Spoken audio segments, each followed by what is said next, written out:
think of the editor as your audience, and write things that won't necessarily make them go, what is going on? I don't like this story, and toss it out. But things that make sense, but that still surprise them. That's a good example. Stories that I've received over the last 2 years. Someone sent me a story about a guy that was a railway, basically a John Henry kind of story. Guy is driving nails into the railroad tracks, and he drives so fast that he breaks through the dimensional barrier or whatever because he's trying to keep up with this machine, and he goes into another dimension, and all this weird stuff happens in this other dimension, and it was just, whoa, what's going on here? It surprised me, and it was good, and it was short, and I'm a smaller magazine, so that's the kind of stuff that editors are looking for. They want to be surprised. And if you think about it, if you're reading through a lot of stuff that's getting submitted to you, you get the same tired ideas all the time. The same rehashes of swords and sorcery. The same, oh, I'm in love with a vampire. All this kind of stuff over and over and over again. Then you get something crosses your desk that is totally out of the blue, totally different, totally original. You're going to pick it up because it's interesting. And if it's well written, it's grammatically sound, and it looks like something that would probably sell. Yeah, of course. So that brings me to my next point. Grammatical quality is a must because pristine says professional. That's where groups like this come in handy. Friends come in handy. I have a friend who is a theoretical physicist at Los Alamos Laboratory in Colorado who proofreads. He's the final proofreading stage for all my work. And that man has taught me more about editing than any other writer, which I thought was really interesting, considering he's a theoretical physicist. But think about it this way. It doesn't matter how original or awesome or niche your idea is. If your manuscript has 10 errors on the first page, 10 grammatical errors. And I'm not talking things like, oh, I put that sentence together funny and it's a little bit difficult to read. I'm talking things like, you didn't read carefully enough and you put an apostrophe in the wrong spot on an it's. Stuff like that. You misspelled one word because you mixed the I and the E around. That kind of stuff, for some reason, your most avid readers, of which I am one, just get extremely irked about. They get really irked, and sometimes, I guess it's because you equate it with being unprofessional. And if you're already, battling against, granted, the lesson stigma of being the sole force behind all your work, people will, if you're already looking unprofessional in that sense, if you're already looking amateur or startup in a sense, entrepreneurial would be a better word for the same kind of thing. People will assume that your work is not up to par just because of a couple errors on the first page. I've had to, when I first started getting into publishing, I had to recall a couple stories because I missed crazy little errors like that, and people, would tell all their friends, "Oh, this magazine isn't worth it." Yeah, stuff like that. So you get over that, you get around it eventually. If you create quality material and you keep it quality, people have no reason to complain in a sense, especially if your ideas are original, especially if your ideas are interesting, if they surprise people. You essentially right there. So let's see here. Wide functionality of material.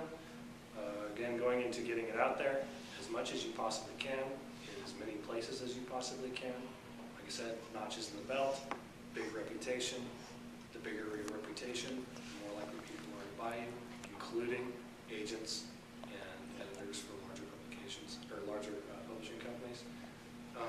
I don't think I can emphasize enough the importance of getting your material out there in as many places as you can, even if you have no knowledge whatsoever of the internet. And the internet is a tremendous resource, which is easier to use than most people realize. It really is. I mean, literally, I think most people, they just get intimidated by it because it's something new, entirely new. But it's really not that hard to learn. You just literally just sit down, take it easy, get a cup of coffee, and just kind of allow yourself to immerse yourself in that environment and not really worry about messing anything up. I think a lot of people get a certain sort of technophobia when it comes to the internet, and they're afraid that they're going to push the wrong button and delete everything. But it doesn't work that way. It's almost impossible to delete everything, especially through one button. So just explore, have fun. You never know what places you might find out there, like contributor networks. Contributor networks are an interesting thing, which has cropped up over the last 5 years. The first one I ever saw was Associated Content, recently bought out by Yahoo because it was that profitable. Another one that I've seen grow over the years was Hub Pages. There's also Squidoo and a number of others, which basically the business model is you write an article, you think it's good enough, you give it to them, or you don't give it to them, you bring it to their site, you put it up there on their site in however way you want, and they stick their ads on there, and they bring people in any way they can, and you bring people in any way you can, and you get paid based off of the ad revenue. And the difference between that and setting up your own site and doing the ad revenue thing is that they're more well connected. They've got a bigger reputation, a better reputation. It's like the difference between setting up your own web page and expecting people to go there, and putting something in a contributor network and expecting people to go there. And keep all your rights, so it's the same thing essentially. The difference is you're partnering with someone bigger. Is the difference between self-publishing or publishing with a smaller company and publishing with a larger company. It's that clout, it's that reputation that they have existing, which gets paired with your name. Like I said, you get to keep all your rights if you submit to a contributor network. Even if you do stuff offline, get it out there. Don't sit on stuff. I know people who have sat on manuscripts for 10 years, and all that is sitting on a chance that you might make some money. The chance, like I said, creating manuscripts, sitting on it for 10 years, putting it out there to the biggest publishers is like expecting to win the lottery with one ticket. It's almost impossible, but the reputation, you'll be fine. Cheap and easy, keep an eye out for cheap and easy ways to advertise or get your material out there. Always read legal agreements, of course, because you never know, sometimes they sneak things in there. Oh, we own all rights. Don't give anyone all your rights unless it's really worth it. It's got to be really worth it. If you're working with a larger publishing company at some point down the line, I definitely recommend either going with an agent or with a lawyer who knows copyright law. But self-publishing is the way of the future. The big model is going out. Contributor networks, I think, are the intermediary stage. But with the phenomenon they call going viral, which is a newer phenomenon, which is online, people can become a celebrity within seconds. And it's just because the right person who has a lot of friends online runs across something you've made and loves it and tells all their friends. And next thing you know, 3,000 people have looked at your book or story or article within 5 minutes. I've seen it happen. Anyone here who's seen that movie that recently came out, The Social Network? That's how Facebook got started. And that kid had earned, before he was even 25, he was like a billionaire. And all he did was, create an idea and put it out there online. And it went viral. That is ultimately what you're hoping for. That's winning the lottery. So, people sometimes with online stuff are worried about piracy and ideas being stolen. Let me tell you what, as a smaller writer, piracy is your friend. And I know that sounds crazy, but honestly, take this for example. I know that a lot of the news has said that record companies are getting hit hard by piracy. Oh, people are stealing music right and left. But they've actually seen an increase in sales overall since internet piracy began, because here's what happens.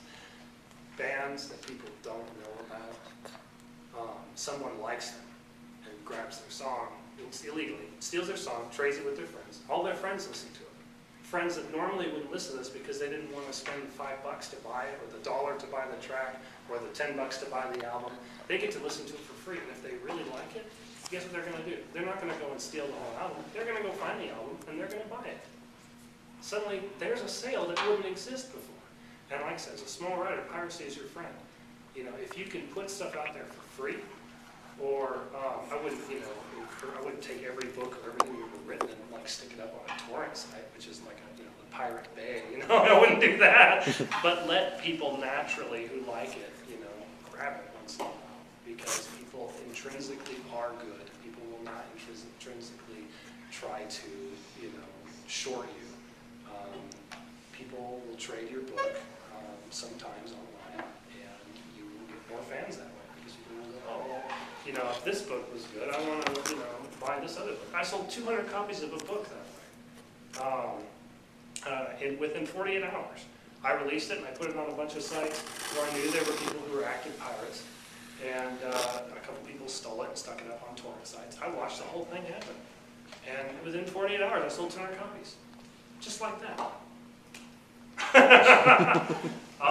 If you're worried about people stealing your ideas who are big boys, like say big corporations, production companies, directors, you know, screenwriters, people like that, you're worried about people stealing your ideas, don't. I mean, I hate to say this, but you know, when you first start out, honestly, you're a nobody. Now, who's going to steal an idea from a nobody? And here's the great thing: if they do steal your idea, that's what lawyers are for, and you will win. Because if a large company steals your idea, and you can prove beyond a doubt, just by the, you know, similarities between your written work and their, you know, written copy, they will sometimes even settle out in court just to silence you, because they don't want any trouble. You know, literally, it happened to, you know, I hate to keep going back to Twilight because I think it's a horrible series, but. It happened with Stephanie Meyer. There were a number of people who had the same idea and had very similar manuscripts and claimed that she stole ideas from them, and she settled out of court on all of them. So don't worry about your ideas getting stolen. That's almost like winning the lottery too. So I think one of the last things I'm going to leave you with here is the importance of perseverance. Keep at it. You know, don't expect to go viral on your first book. Don't expect, you know, the 3,000 people are going to pour in and buy your book overnight, you know, on your first try, or that, you know, you're going to stick something up on a contributor network and get more than 5 people in the first week who are going to, you know, dying to look at it. You know, it's a process. You know, yeah, it might happen. That's why it's important to do it. You know, that's why it's important to get it out there. Even if you're standing on the street corner and handing out printed copies of your, you know, of something you've written. I've done that with short stories. It's getting it out there where people can read it, you know. And if you put like a link to something online, you know, it's that layering of the electronic and the digital on the offline, and people love that stuff. It's easy. I put together a 4 short story piece at one point and handed it out to people. It cost me $1 to produce per copy, and you know, I printed 20 copies because I did it all myself. I bound it myself with staples. This was the first thing I ever did when I was like 16, and you know, I had my web address on the back. And next thing you know, my hits start going up. People start showing up on the website. They start trading it around. They start giving their friends. I mean, it's literally, you don't even have to really do much stuff online. You're just getting it out there. Online is the future. I think everyone should get involved on the online thing, but you don't have to do that immediately. So, always look for new opportunities.